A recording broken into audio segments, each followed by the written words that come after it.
What's up, you guys? Hey, thank you for watching this video, and it is a wonderful Saturday morning. I am back off of vacation right now. First day back to work off of vacation, you know, sucks bad.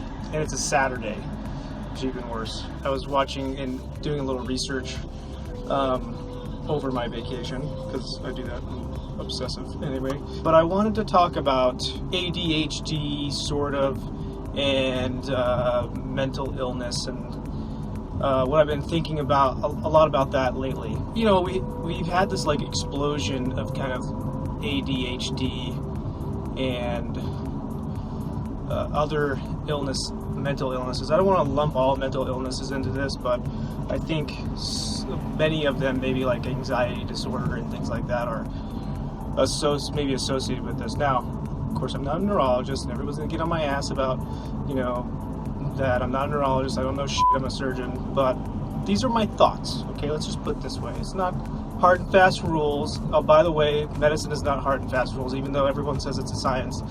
You know, we change our minds every 5 years, 10 years, and we decide, you know, beta blockers, no beta blockers, all that stuff. So keep that in mind when you're doing research, especially medical students. If you're reading stuff, you know, things change. So keep an open mind about this, about all of medicine. So I want to tell you a story about, I don't know if you guys ever seen Caesar, the dog whisperer, right? There's this one episode where he goes in, he probably does this a lot, but I don't watch him a lot. But anyway, he goes in to these to fix these unruly dogs. It's this little apartment, and there's this huge two huge dogs, and the owner can't get these dogs to do what she wants them to do. They won't sit. Every time somebody comes in, they go ape shit. They jump all over everybody. They slobber all over everybody. So she's having a really tough time. So she brings him in, and he walks in, and he sees the dogs. They're going crazy, and these two big dogs. So he takes them outside. He hooks hooks on a leash, a little kind of a long leash, and puts on rollerblades and lets the dogs run. And the dogs run like bananas, right? And he lets them run until they're completely exhausted. And before this, they won't listen to anything that he says. And then after that, he comes back, he sits the dog, you know, he basically brings the dogs in front of the owner. He says, sit, they sit. He says, lay down, they lay down. They do everything, right? Point is that, and his point was that dogs need a lot of exercise. And that's kind of how I think about, you know, ADHD. Unfortunately, I think kids are getting these diagnoses when there's, you know, a young kid with a ton of energy. And the reason I think about this is because I've got a couple of nieces, and they just go bananas. Like, they have unlimited energy. They just go crazy all the time. They always want to run and do this and do that. And Uncle Buck, you know, chase me and this, and non-stop, right? Then we take those kids and we stuff them in a classroom all day, right? 8 hours or 6 hours, whatever it is. They get their 15-minute breaks here and there, or half an hour breaks, but that's not enough. Essentially, we're animals, and we need our freaking exercise. And especially when they're kids, you know, it's not so much when you're an adult, but when you're kids, they need way more exercise than we're giving them, or we're letting them have. Now, why do we have this explosion of it in the last 25 years? On top of that, we're stuffing sugar in their faces nonstop, all the time.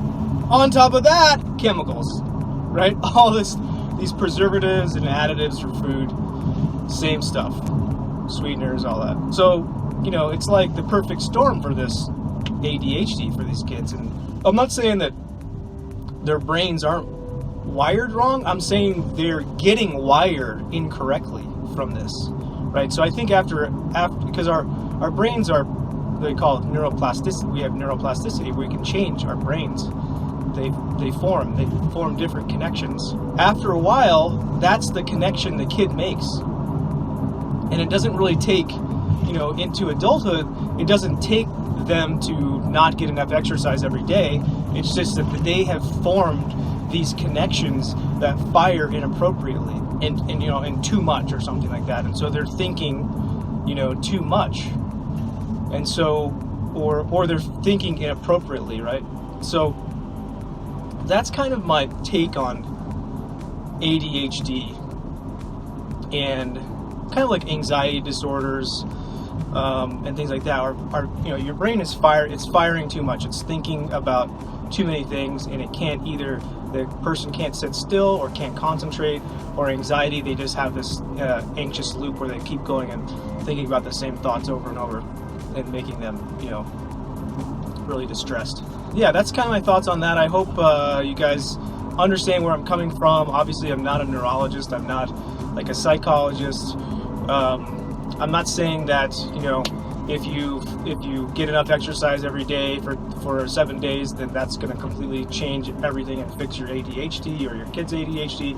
But I think that maybe this is a long-term solution for this. Maybe over periods of time, the kid needs they need the appropriate exercise. They need to have complex carbohydrates instead of simple carbohydrates all the time. No pixie sticks, or very few pixie sticks. And obviously, I think also some people are probably predisposed to, depending on their DNA too. So that's certainly something to think about. But I do think we're causing this. I don't think there's anything wrong with the kid, or the person, or the human that has anxiety disorder. I think they were, inappropriately programmed.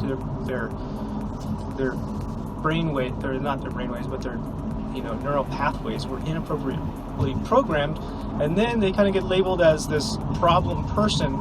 But it's not really the problem. It's not the person that's the problem. It's how they were programmed. Well, I hope you got some, your wheels started turning a little bit, especially people in the medical professions. Maybe you start thinking about people differently. Maybe you decide to do research on it and figure out more shit than me. That'd be awesome. Anyway, I hope you like these videos. If you do, subscribe to my channel and maybe share them with a friend. That'd be sweet. See you later.